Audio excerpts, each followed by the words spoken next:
ladies. Welcome to 2peas1pod 318. Two women, one friendship. We're your hosts, Bonnè and Felecia. Two southern women from different sides of the tracks, but walking through life's storms. So pull up a chair, grab a cup of coffee, a little thing of sweet tea, even a glass of champagne. Sit back, relax, and learn with Felecia and Bonnè. Come on in, ladies. Please enjoy us today. We are 2peas1pod, and I am Felecia. And I'm Bonnè. She's the other P in the pod. I am, all part of 318. And we are here with Janice Horton. She is an LPC, licensed professional therapist. She is my friend, and she has been my free therapist for many years.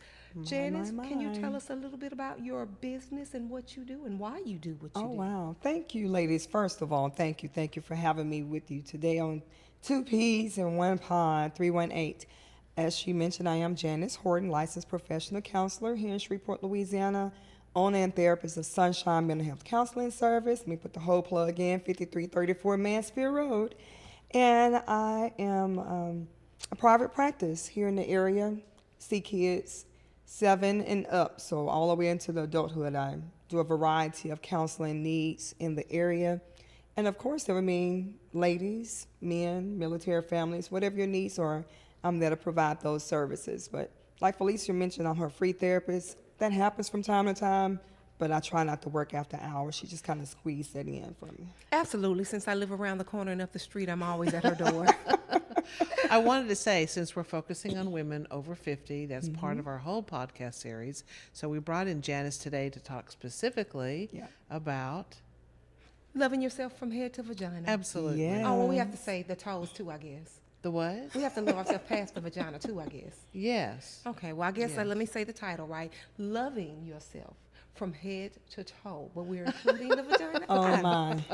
Hey, I'm over 50. I don't even get to use my vagina, so let's talk Oh, about my that. goodness. Well, we're going to talk about the mental aspect as we are when we get older, because it's confidence in ourselves. Our bodies have changed. Therefore, how we get in our mental status in a good mood and going all the way down into the medical aspects of the vagina as well as the sexual aspects of it. I like that because the mental part is so important. That can either give you access to life or to the vagina or to the toes when you can walk away. It all depends on what you're thinking about, what you think about yourself, what you think about your situation. So dealing with a lot of clients, regardless if they're over the age of 50, because I do deal with clients over the age of 50, single as well as married, there could be some blockage a lot of times. I know y'all talked a little bit about things that kind of block you in life. So we have to be careful about those things of how you view yourself, your confidence level, and who you're with, the desire of that individual, all of those different components. Yeah.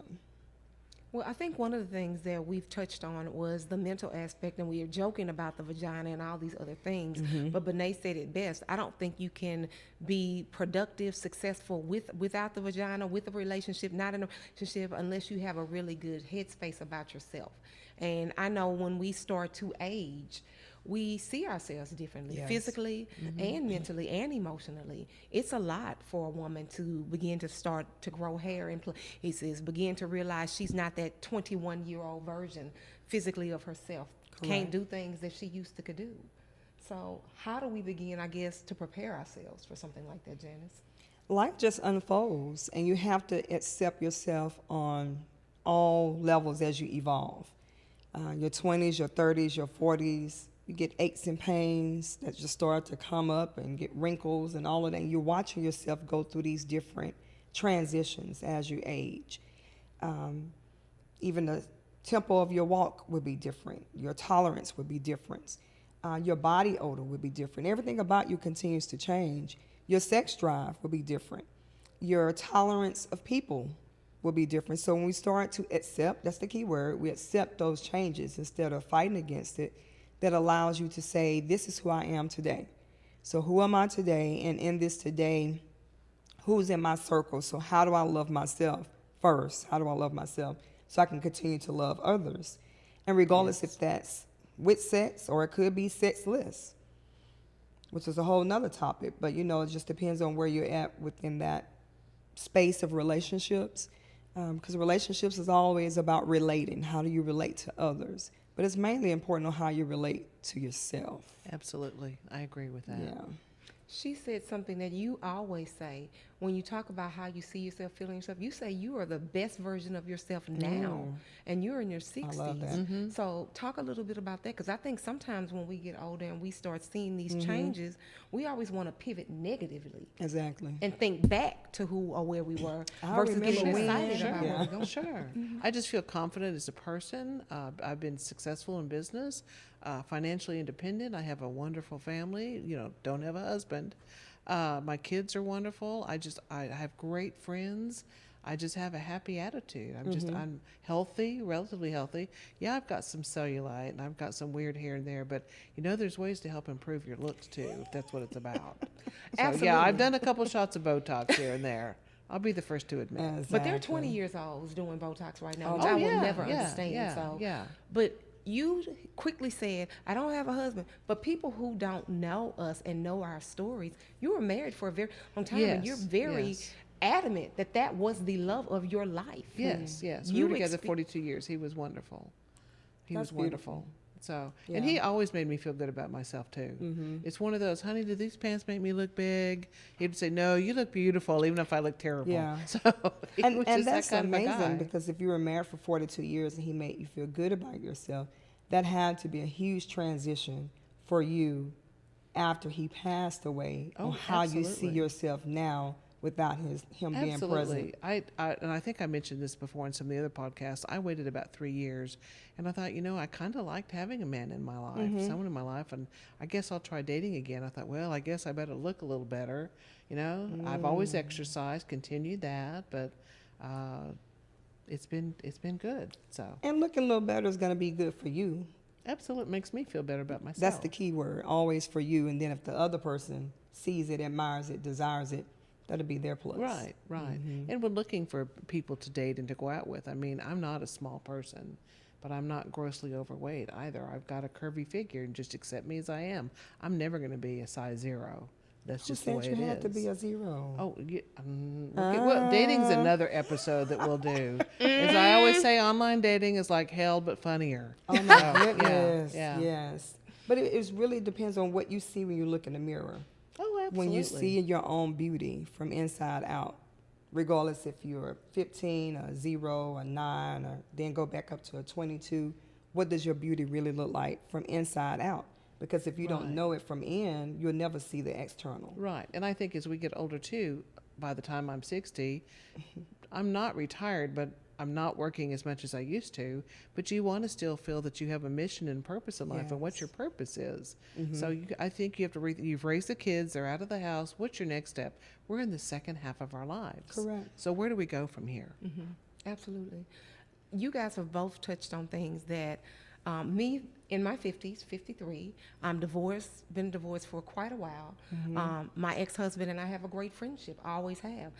At my largest, I was 450 pounds. So when you talk about, how you see yourself and all those other things, I grew up the majority of my life being overweight.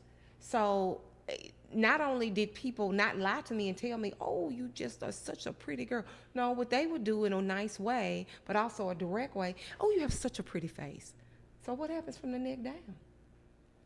I don't think they realized there was a different way to say that. Okay. But I had to also understand it didn't matter what they said or how they said it to me, because if I never felt it about myself, Yes. it just didn't matter. And I did not start feeling good about myself until I lost the mental and the emotional weight that I carried. Oh, we. I've up and down my whole life with my weight, but really still, regardless of the size, never felt good about myself. So I realized something had to change, and it was more than just the physical weight. Exactly. It's how you thought about it. Absolutely. Your Because I- perception. yeah. Getting rid of those stinky thoughts that were put up on you at a as you young mentioned before, age. you got to get the weight out of here Absolutely. before you can take care of everything else. It was. Because I grew up in the South, and being a dark-skinned African-American female, I constantly tell people I was dark, I was overweight, I had short hair. Not only did most not think I was beautiful, people in my own race didn't think I was beautiful, because beauty in the 70s did not look like what I looked like. It's still a division somewhat in the South. Well, friend, you are beautiful. Friend, and I thank you for that. We're all You're beautiful. welcome. We We're all absolutely beautiful. are. Because you have to speak it over yourself. those things, regardless if it's the 70s, if it's the stereotype, because even in 2025, social media can put all kind of things out there that AI has configured and made it look all kind of Absolutely. up here, discolored and blue eyes and We're all kind of reality. stuff. We're reality. Right. When you see doctored pictures, people don't look like that in real Yes. life. So And there are many people that's still trying to look like that. yes, Whatever yes. AI Lots and lots of has surgery. done. Yes. Exactly. A lot of Yes. surgery trying to get to that place. But it's about, like you say, freeing your mind so you can be happy with who you are, so you can have healthier relationships. And that would mean if you're choosing to be with a man in your life, regardless if it's boyfriend, man friend, fiance turns into a husband, or if it just ends up being a fling because you decide that at 51, 53, and 60 that you just want to hang out with your significant other, and you decide that, okay, this relationship is going to go into a sexual relationship. You want to be comfortable going there with that individual. Since we're talking about head to vagina, right? Oh, they're connected. Yeah, they're connected because some people are not able to be aroused because of the blockage in their head. What's the most powerful sex organ in the body? The brain. The brain. Yeah, yeah. You got to take care of that before other things can happen. So very true. Well, I am very honest, and again, will say I had the blockage because it didn't matter the size. I just didn't feel good about myself. I didn't think I was sexy. You know, regardless, whether men dated me or told me I was sexy or pretty or whatever it was, Yeah. it was just parts of me that was just, it was just not something I thought about it. I didn't practice it. I didn't read things to kind of educate myself, but I have had other therapists to tell me from a sexual standpoint, when you have the blockage, you have to find ways to make yourself be aroused. You have to feel comfortable with your own body I before remember you even talking know. to you about that before. Absolutely. And I've been celibate for 8 years. Well, I can say I was celibate for 7 years. My 7th year, made a mistake, realized that the mistake was not the person, it was really me. And I'm now back celibate. And it's not that I want to be celibate now this go around. I realize I'm just waiting to find someone that I'm more compatible with. And if that I'm stimulated, I may explore that in a different way. And it doesn't mean it has to be my husband or it has to be a relationship. I'm open for it if it's not, because I'm more comfortable with myself. Getting to know yourself Yeah. from head to toe, head to vagina. Yeah. And what you Toes. liked in your 20s, you might not even like in 50. So you have to start exploring those things so you're able to educate the person that you begin to explore other things with. Exactly. And it's different with different people. But you're that main person in all the equations, having to be comfortable with yourself, what you like, being able to be hugged. Because there are a lot of people that don't want to be hugged. There are people that don't want to be touched. You have to think about, where does that come from? A lot of times, trauma, abuse in the past, Sure. getting we've past those talked about that situations, too, because it's still in your head. So you got to be able to let that story stay back in the past so you can be able to live freely right now in the present. Because whatever Uncle Johnny did back then should not be able to take away from who you are today. And we got to be able to move on and say, okay, I've worked through those things. I've healed. Can't expect that healing from that individual, because if not, your new Richard or your new Adam cannot come and be present and love on you with the smallest thing of holding your hand or giving you a hug. And I think our needs after 50 years old, even over 60 years old, they're different now than they were back in your 20s and 30s. You don't have as much time to devote into a relationship, really. So you need to be honest up front, I think, with what your expectations are. That goes into the sexual aspect, too. Yeah. I think also for me, what I've learned is what I'm attracted to and how I'm stimulated Yes. in my thing. And I don't think I ever really, really knew that. I think before I was just immature and young, not so much in age, but in experience with dating and having those kind of relationships. It was just always physical, I guess. I just thought, oh, if he's fine or he's good looking, it was. And now I realize, which I've learned from reading, the average woman typically dates for security, not financial security. Lots of times it's emotional security. We want to I feel agree with that we that. can trust our mate with our feelings and our emotions. And then the physical security next. Whereas I'm learning that all men don't date just because they want to find a woman that they can be sexually with. Yes, they are visual creatures, but they date to be respected. They want to be needed. Oh, my. They want to feel truly loved and valued.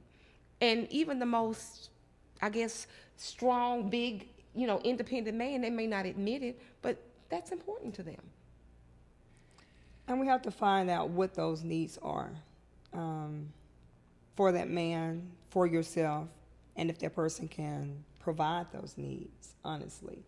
And when you're dating, you're gathering that data to see where is that going to go with that individual. And then if not, you're able to just move on, and it's okay without feeling, oh, it must be me. They don't like me the way I look, or those other negative thoughts that we can have go on in our head.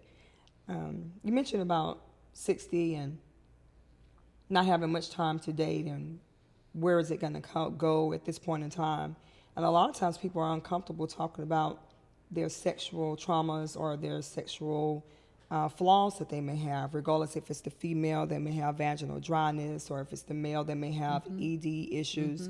At this point, you have to ask all those questions. You have to ask the questions about STD. You got to ask about partners, because you have spirits that are connecting with each other here with this. Not just bodies. You got fluids. You got spirits. You have to be real about it. Real so even when you were talking a second ago, Felecia, about connections, I was thinking about being equally yoked along the process too, knowing what that person is bringing to the table with you, not just externally. He's tall, dark, handsome with a six-pack. You got to get beyond that external point, but what is that person mentally stimulating you with, spiritually stimulating you with? Can't leave out the money. He still got to have some money. We not necessarily go forth initially for it, but we don't want somebody at our 50s or 60s that's still financially not stable. Yes. And I think lots of times they categorize women as gold, because when you start talking about that, I think, but if you have never digged any gold, then why am I wanting to be, shoveling along with you? We both like, woo, woo, woo, but that's the same thing with a woman. Yeah. A man should not want a woman who's not financially stable in her 50s and her 60s.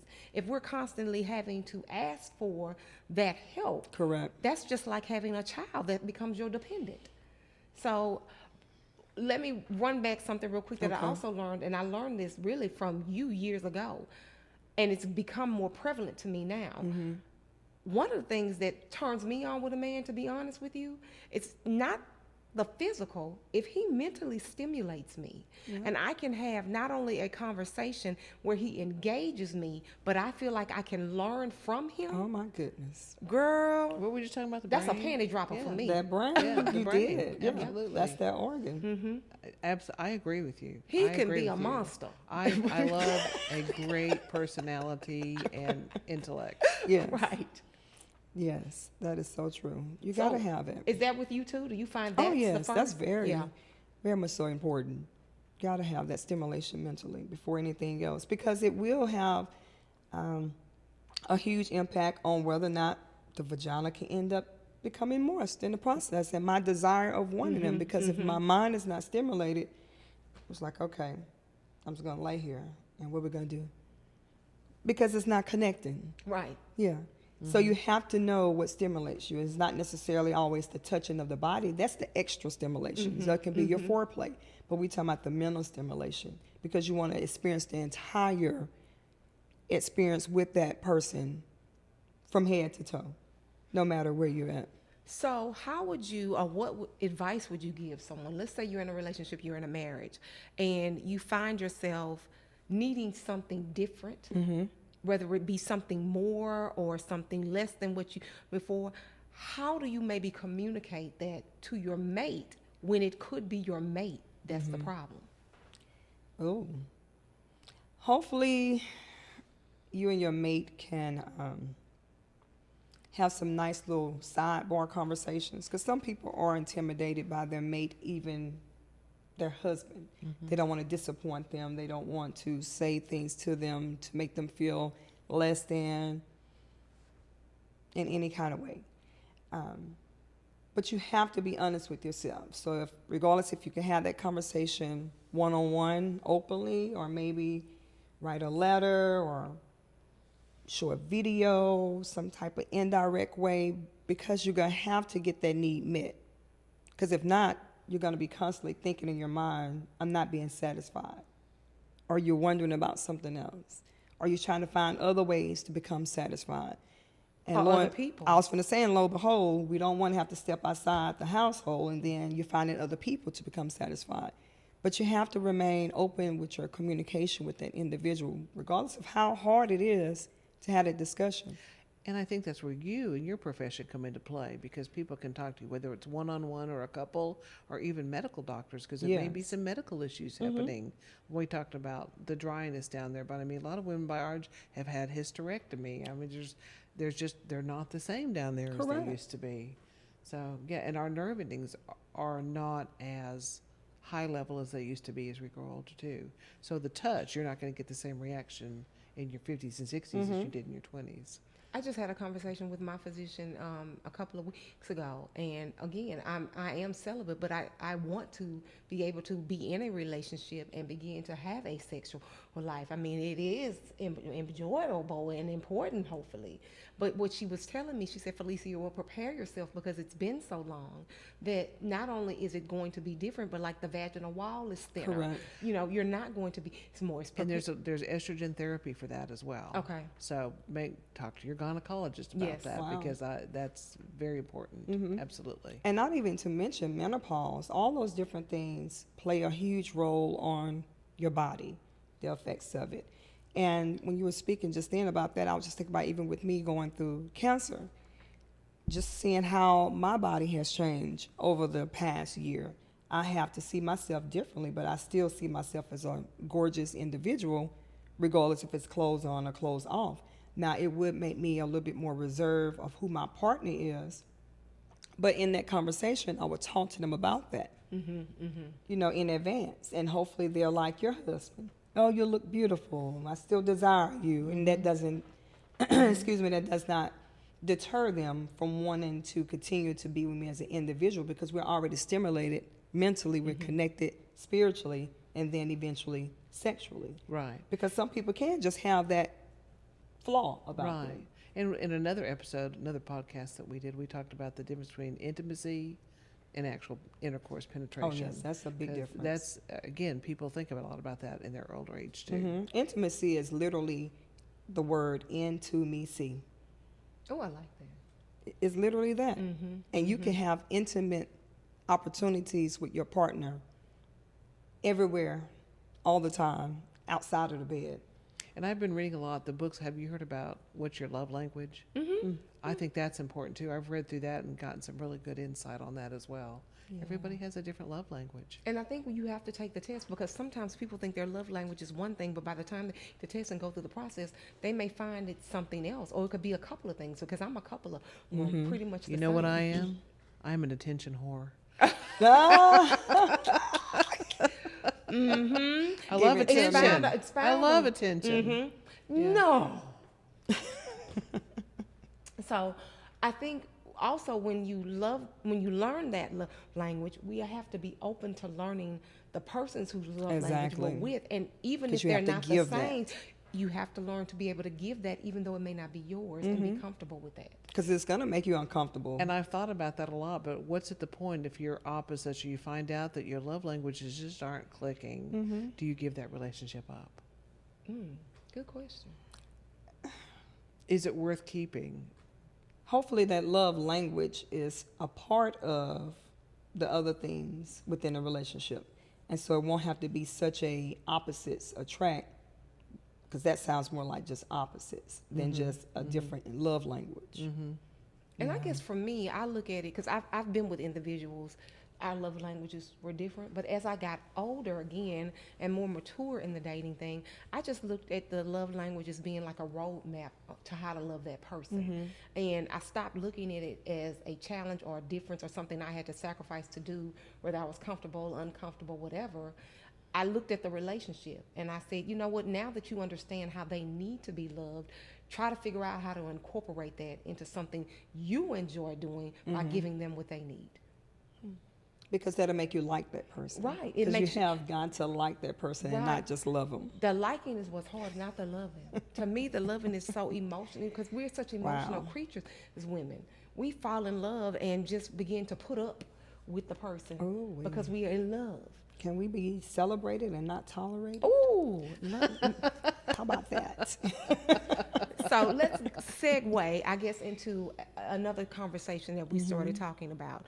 And that conversation was with our sexual partners back again. And you talked about this intimacy part. Do you feel that the intimacy can make the sexual part better and it's needed? Or do you feel like you can have great sex with somebody and you might not be connected with them in an intimate way? Because intimacy is different ways. It could just be sitting, holding a person's hand, looking in their eyes, or, you know, having a conversation, like I said, with somebody who just me mentally, that gets me going. But is it needed? Is intimacy needed? Can I just be physically attracted person and just have great sex? It depends on what you're looking for. You can definitely just have sex. But as much as you want to. You can have great sex too, as much as you want to, as often and frequently and with however many people you want to have it. Okay. But how are you going to continue to detach yourself emotionally? Because you've already said women are emotional beings. So then, unless you become, she said, an attention hoe, unless we just want it on regular. I don't mean that. I just mean I like. Friend, do you need to tell us some things? No, not that. I no. I like somebody to tell me I look nice. I like somebody to go to dinner. I like to receive flowers. All of those things. I like to be shown off. Yeah, you know, absolutely. It's like I like that stuff. I like it too, Bonnè. Yeah, there you go. I do. There you go. But what I was saying within that, the physical part, you have to be detached emotionally in order to just keep doing that. But at some point, intimacy, if that's important to you, what's your morals, your values? But is that what you call a dog? Because they can do it consistently with more than one person. So they're detached emotionally and they're not invested or vested in any way outside of the physical. Correct. That's females and males that do True, that. absolutely. On a regular basis. Absolutely. And some people get paid for it and some don't. I don't fit that category. No, I don't think any of us. No, friend, we don't think that's what you were saying. But that's what we're saying. We're talking about if you just remove that intimacy and it's always only physical. Some people call it this arrangement. Yeah. They say, I love hugs and kisses. You know, come on. I love holding hands. I love that. But is that I'm definitely into public display of affection. PDA to a certain degree, right? Yeah. But I'm with you. I enjoy PDA. People don't think I would, and again, because I'm an introvert forced to be an extrovert, and I've learned more of that. What that other vert you told us about? Tell us about the other vert again. The other vert. It's a combination of both. Yes, I can't Intro remember and- what it is yeah. too, but And it is what's one. it called so people know? An outrovert. It's an outrovert. That's the new vert. Okay. So, but I still, even though I'm more of a introverted person, I enjoy the outward PDA or the holding hands or the hugging, even the kiss. I really do enjoy them. And I found as I got older, I thought I would be more of especially based on what I've gone through in relationships. But I still enjoy that. And if I trust the man enough with my emotions, I find myself even being that way with him. And I love how you're bringing emotions into all this. Again, the brain affects everything. I'm always emotionally guarded in a relationship because I know I'll never have what I had with my husband. I just won't. That's a one-of-a-kind relationship. But I have my guard up until I feel safe with that person to let my guard down. Absolutely. I don't want to get hurt. No, we don't want to just have you going out there into the fire because that dating world can be very... It's a whole new world when you Yes. start dating again, especially at an older age. Swimming It in the just pea is. pool of dating. I mean, That has nothing to do with 2peas1pod. no, it does not. Not these. We don't pee in our pod. Absolutely. I just float along in the beat. But I don't want to give it up. No, we don't. We don't want to give up the dating. We don't want to give up the love. We don't want to give up the intimacy. We don't want to give up the relationships that are genuine. That's the biggest part. But all that other stuff, You got to have faith that something's good's going to happen. you got to expect it. Absolutely. But that leads me into the next question. How do you continue to stay in a positive headspace and motivated to do it when it's just feels like a job? And I know I'm not the only one that says that, but dating literally today to me feels like a job, whether it's online, whether it's the traditional It's like way you're a in person. human resources person going through all these potentials. Nope. Yeah. Didn't even make the 90 days. Terminated. Yeah. Correct. But give Your yourself time benefits in will begin between after that. you've been 30 days. Your benefits will begin. Did you read the job description? They made up their own job description. That's it. And we're not looking for the same employment. Yes. But once you dismiss that person, give yourself time to regroup. Okay. Don't dive right back into that, because it will become taxing. Because that whole reintroducing yourself time and time again is more than a notion. I've been there before as well, on the dating apps or meeting new people. That becomes more than a notion. Just always, hi, I'm Janice, and I'm this, and I like to do this, and who are your people? These are my people. I like to. Can we? Then guess what? Hi, I'm Janice. You're starting all over again. I feel like it's like having an elevator pitch. You know, when you're trying to get an investment for something, you have investors. Hey, this, I got to tell you what it's all about. It's exhausting. But you are, I won't say selling yourself, but you're presenting Absolutely. yourself. Absolutely. You're presenting yourself. Well, what I've tried to do now, because I'm exhausted, is I have been more selective at who I allow to interview. Of course. For my position. But I've learned that in the sense of everybody doesn't deserve to be in my space. Oh, no. And I had used to, because I felt alone and lonely were the same, I would allow myself to let friends, people that were dating, all kind of toxic relationships, because I didn't want to be alone. Yeah. Didn't want to feel lonely. But now I'm learning, and I continue to learn through friends like you guys, that, you know, being alone doesn't mean being lonely. It just means taking the time to find the right person, so I'm not alone. Oh, yeah, just sit back and relax. Your boy ass is coming. Absolutely. Well, and as we get older, the selection's not as good as it used to be either. Was it women good before? Well, no, but women outlive men. I think the pool of dating is lower too. It's been that way for a long time, friend. You're in your 50s still. Wait It's till been you're that in way your back in our 60s. 20s. I don't know about you. It's been me and my dog for a long time. Tino has been my man. Tino. He is Tino right is my 7-pound there. man. He is consistent, dependent. He's at home on the pillow waiting for me right now. We got plans to watch a movie and have popcorn. Oh, my. Absolutely. The date. It's his turn to pick. The date awaits. Hey, I have a great time with him every time we're together. But I'm glad you mentioned that about relationships and intimacy and being afraid sometimes to start over and how it can feel like a job. You want to make sure that what you're looking for is what you need. Because sometimes what we look for and what we find ourselves attracted to, our picker can be off. And you want to just sit back and just give it a break. We got to remember, when we're so engrossed a lot of times with things, we can lose sight of what we really need to be seeking.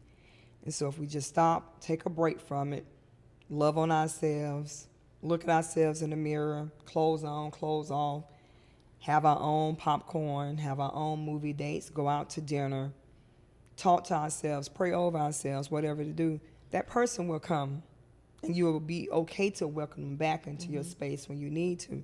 That conversation in your mind, you'll be okay to have that conversation. You'll be able to decipher between that BS conversation that people come with, because there are some quick talkers. They know what to say to make it sound like it's good, but it's a wood nickel.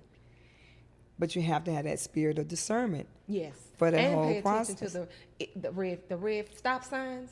And let me not say I, as a woman, I have seen a sign on the first date, but because I didn't want to continue it down the road by myself, I said, well, maybe it's just a yield sign. It's not a stop sign. So let's keep trying it, you know.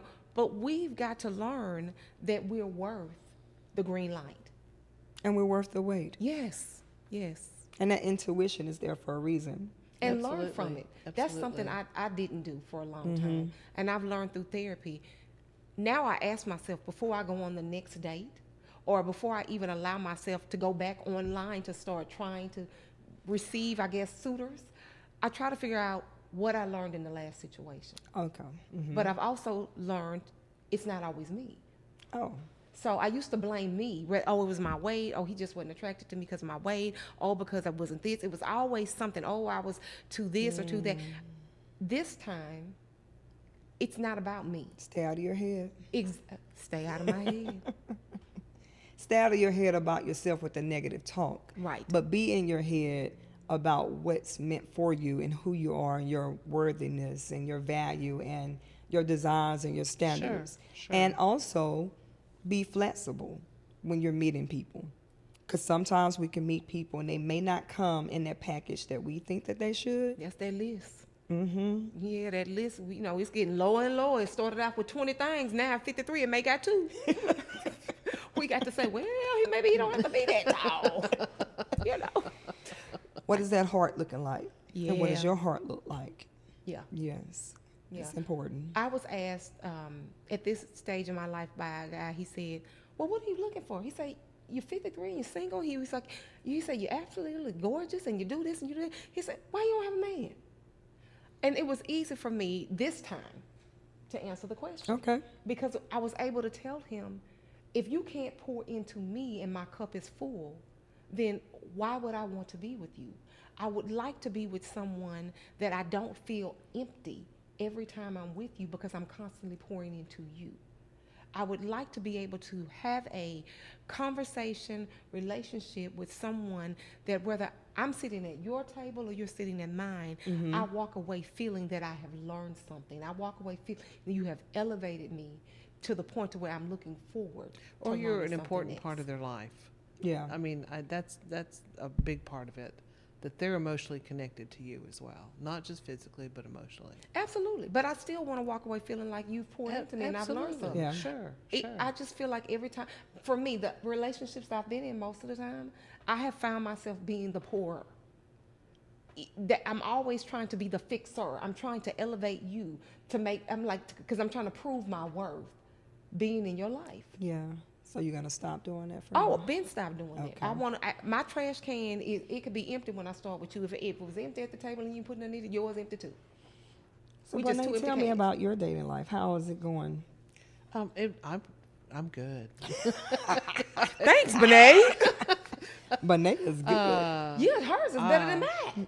Tell us, Bonnè. All is good. I'm kind of one of those, I don't talk a lot about it, but some of the men I met were just friends, and that's all we'll ever be. But I enjoy and appreciate their friendship. And that's important. Absolutely. I'm a one-man woman, so. Okay. Did I say that right? One woman man. I said that wrong. Yes. I don't want to. I don't see myself dating multiple people. That's just not me. It goes back to my husband. I had one man for 42 years. I met him when I was 17. Oh, and when I look physicality wise, I lost my virginity at 16. And then I met my husband at 17. Wow. So it's just I've only been with so many men my whole life. Yeah. Wow. No cheating during the marriage. Okay. Yeah. So, well, me too, and I wasn't married 42 years, so that means my well is real dry. Oh, my goodness. Yeah, but that's another episode. The munchies. Oh, okay, we're gonna that's another episode. That's a term she used, and I just died laughing. So we're gonna hear more. But about I did that. learn, friend, that I did enjoy. I didn't think I used to enjoy the munchie, and it's strange. For 30 years, it was not. No, I don't munch. Now, at 53, I don't know if it's because I met an individual who knew how to munch, but it was a great experience. Okay, people out there, we're not talking about the crunch and munch popcorn at all. I'm just going to go ahead and break it down for the adults here. We're talking about oral sex. It's the other O word, not open word, but oral sex. She's talking about Okay. munchies. Oh, my goodness. Which is all related to the big O. It is. Yeah. And it may have just been that person. I don't know. Or maybe it's me because I learned how to be more comfortable With yourself. with myself, Exactly. that I could enjoy it. But at this stage of my life, I'm more open to learning things like that And about it's myself. regardless if it's munchies, oral sex, or if it's just kissing, or if it's the touching of your body, because there's so many different things you can do within sex. You're still going to have some boundaries. There are people that like to do bondage.